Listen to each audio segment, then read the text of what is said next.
നമ്മളിന്ന് പോകാൻ പോകുന്നത് ഒരു വെള്ളച്ചാട്ടത്തിലേക്കാണ്. ഇരപ്പിൻകൂട്ടം വെള്ളച്ചാട്ടം എന്നാണ് ആ ഒരു വെള്ളച്ചാട്ടത്തിന്റെ പേര് വരുന്നത്. ഇന്ന് നമുക്കൊരു നെയിമിംഗ് സെറമണി ഉണ്ടായിരുന്നു. അപ്പൊ അത് കഴിഞ്ഞപ്പം ആ വീട്ടിലെ ആന്റിയാണ് പറഞ്ഞത് ഇവിടെ അടുത്തൊരു വെള്ളച്ചാട്ടം ഉണ്ടെന്ന്. അതിന്റെ പേര് വരുന്നത് എന്താ ചേട്ടാ? അതിന്റെ പേര് വരുന്നത് എരപ്പിൻകൂട്ടം വെള്ളച്ചാട്ടം. അമ്പലംകുന്നിലെ എരപ്പിൻകൂട്ടൻ വെള്ളച്ചാട്ടം എന്നാണ്. അപ്പൊ നമ്മളിപ്പം നേരെ അങ്ങോട്ട് പോകാമെന്ന് വിചാരിച്ചിരിക്കുകയാണ്. അപ്പം അവിടെ ചെന്നതിന് ശേഷം ബാക്കിയുള്ള വിശേഷങ്ങൾ കാണാം.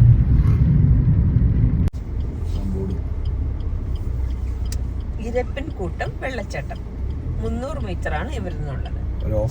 ഒരു ഓഫ് റോഡിങ് അനുഭവമാണ്.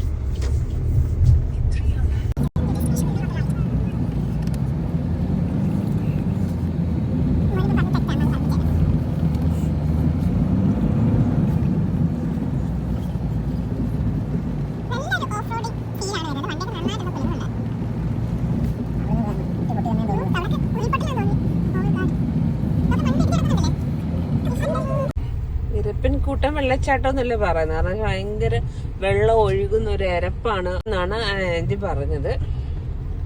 അപ്പൊ നമുക്ക് നോക്കാം എത്രമാത്രം എരപ്പുണ്ടെന്നോ എത്രമാത്രം വെള്ളം ഉണ്ടെന്നോ ഒരു ഐഡിയ ഇല്ല. ഒന്നാമത് ഇപ്പൊ ചൂടായോണ്ട്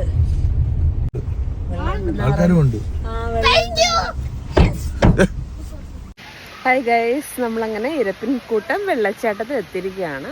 ഇവിടെ കുറച്ച് ആൾക്കാരൊക്കെ വന്നിട്ടുണ്ട്. നമ്മൾ ആദ്യം വെള്ളം കാണുമോ എന്നുള്ളൊരു സംശയം ഉണ്ടായിരുന്നു. പക്ഷെ കുഴപ്പമില്ല, നന്നായിട്ട് വെള്ളമുണ്ട്. നിങ്ങൾക്കൊരു ഇരപ്പ് കേൾക്കാൻ പറ്റുന്നുണ്ടല്ലോ. അതുകൊണ്ടാണ് ഇതിന് ഇരപ്പിൻകൂട്ടം വെള്ളച്ചാട്ടം എന്ന് പേര് വന്നതെന്ന് ഞാൻ വിചാരിക്കുകയാണ്. അറിയത്തില്ല, ഞാൻ കാണിച്ചു തരാം. ഫാമിലി ആയിട്ടാണ് കൂടുതൽ ആൾക്കാർ വരുന്നത്. ബാച്ചിലേഴ്സായിട്ടും വരാറുണ്ട്. ഞാൻ കാണിച്ചു തരാം.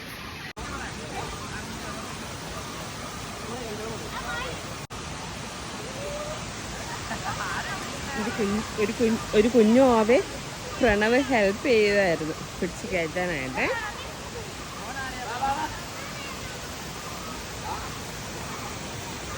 ഫുൾ ഫാമിലിയാണുള്ളത്.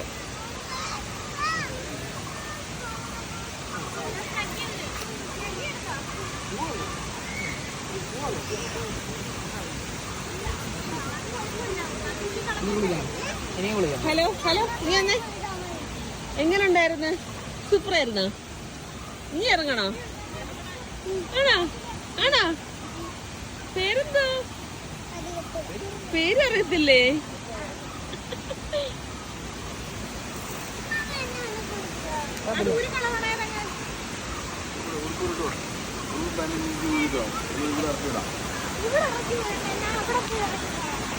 ഇവിടെ അച്ഛനും മോനും കൂടെ തർക്കമാണ് എവിടെ ഇറങ്ങണമെന്നുള്ളത്. പ്രണവ് എന്നെ പണ്ട് സേഫ് സോണിൽ നിന്നേ കളിക്കത്തുള്ളൂ.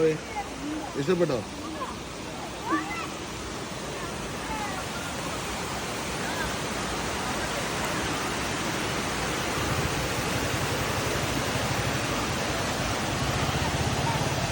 അങ്ങ് ആ ഒരു സൈഡൊക്കെ കണ്ട ഇതുപോലൊരു വെള്ളച്ചാട്ടം ഉണ്ടെന്നായിട്ട് നമുക്ക് പറയത്തേ ഇല്ല. ആ വെള്ളച്ചാട്ടം വരുന്ന ഒരു ഫോഴ്സ് കണ്ട ഒരു ഈ ലാൻഡ്സ്കേപ്പ് തന്നെ ഒരു എന്താ പറയാ വലിയൊരു വെള്ളച്ചാട്ടത്തിൻ്റെ അല്ല, എന്നാൽ ഒരു സേഫസ്റ്റ് സോണായിട്ടുള്ളൊരു വെള്ളച്ചാട്ടമാണ് എനിക്ക് തോന്നുന്നത്. അവിടെ കൊച്ചു കുട്ടികൾ വരെ നിൽക്കുന്നത്.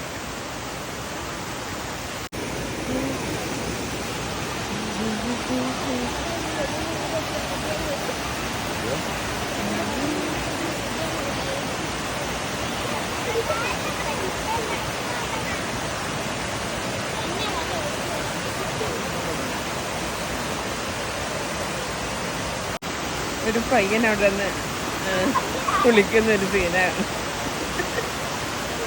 അവന് യാതൊരു പേടിയില്ലെന്ന് തോന്നാം. വെള്ളത്തിൽ കൂടെ ഒക്കെ പോകുന്ന കണ്ടിട്ട് എനിക്ക് സത്യം പറഞ്ഞാൽ പേടിയാണ്. ഞാൻ ഫസ്റ്റ് ടൈം അവിടെ വരുന്നത്. സ്ലൈഡായി വരികയാണ് ആള്. എൻ്റെ അമ്മ എന്തോന്ന് തൊട്ടടുത്ത് വയ്ക്കുന്നത്.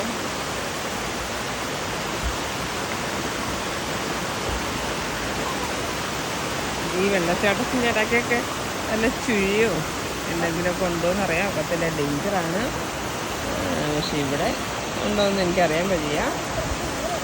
സേഫാണെന്നാണ് എല്ലാവരും പറഞ്ഞത്. അതുകൊണ്ടാണ് ഇത്രയും ഫാമിലി ഇവിടെ വരാൻ റീസൺ.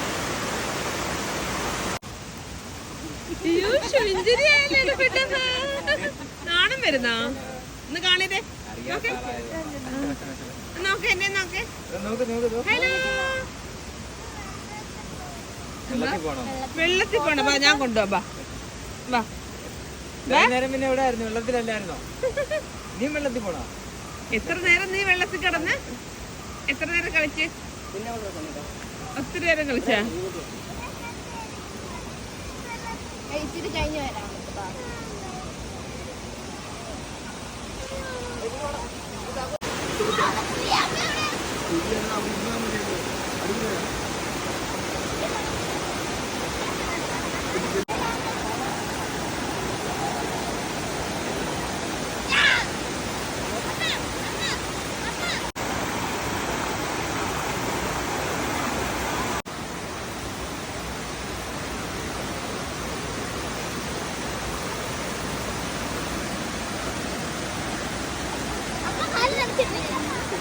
അങ്ങനെ അവസാനം ഞാൻ ഇറങ്ങിയിരിക്കുകയാണ്. സേഫാണ് സംഭവം, വലിയ സീനൊന്നുമില്ല. അപ്പം അവിടെ കുറേ കുഞ്ഞു കുട്ടികളൊക്കെ വരുന്നുണ്ട്. നല്ല കൂടുതൽ ഫാമിലീസാണ് വരുന്നത്. അപ്പം ഈ വഴി പോവുകയാണെങ്കിൽ ഈ വഴിയൊക്കെ ഒന്ന് കയറുക. നിങ്ങൾക്ക് എല്ലാവർക്കും ഇഷ്ടപ്പെടും. ഒരു സേഫായിട്ടുള്ളൊരു വെള്ളച്ചാട്ടത്തിൽ പോകാമെന്ന് പറഞ്ഞാൽ ഒരു സൂപ്പറായിട്ടുള്ള സംഭവമല്ലേ. അപ്പം ചിൽഡ്രൻ ബൈ ബൈ. നമുക്ക് നാളെ ഒരു വീഡിയോ ആയിട്ട് കാണാം. Bye bye. അത് മാത്രമല്ല, എല്ലാവരും ഇത് വീഡിയോ ഒന്ന് കാണണം, ലൈക്ക് ചെയ്യണം, അതുപോലെ ചാനലും കൂടെ ഒന്ന് സബ്സ്ക്രൈബ് ചെയ്യണം. നിങ്ങൾക്ക് എല്ലാവർക്കും അറിയാം ഞാൻ നല്ല ആക്റ്റീവായിരുന്നു. പിന്നെ കുറച്ച് റീസൺസും ഉണ്ട്. ഞാനത് ബേബി ഷൂട്ടായിട്ട് നിൽക്കുന്നത് കൊണ്ട് എനിക്ക് ചാനൽ നോക്കാൻ പറ്റിയില്ല. അപ്പം ഞാൻ വീണ്ടും റീസ്റ്റാർട്ട് ചെയ്തിരിക്കുകയാണ്. അപ്പം നിങ്ങളുടെ എല്ലാവരുടെയും സപ്പോർട്ട് പണ്ട് കിട്ടിയതുപോലെ എനിക്ക് കിട്ടിയെങ്കിൽ വീണ്ടും എനിക്ക് ഫ്രണ്ടിലോട്ട് പോകാൻ പറ്റത്തുള്ളൂ. അപ്പോൾ എല്ലാവരും ഒന്ന് സപ്പോർട്ടൊക്കെ ചെയ്യാം. Bye bye.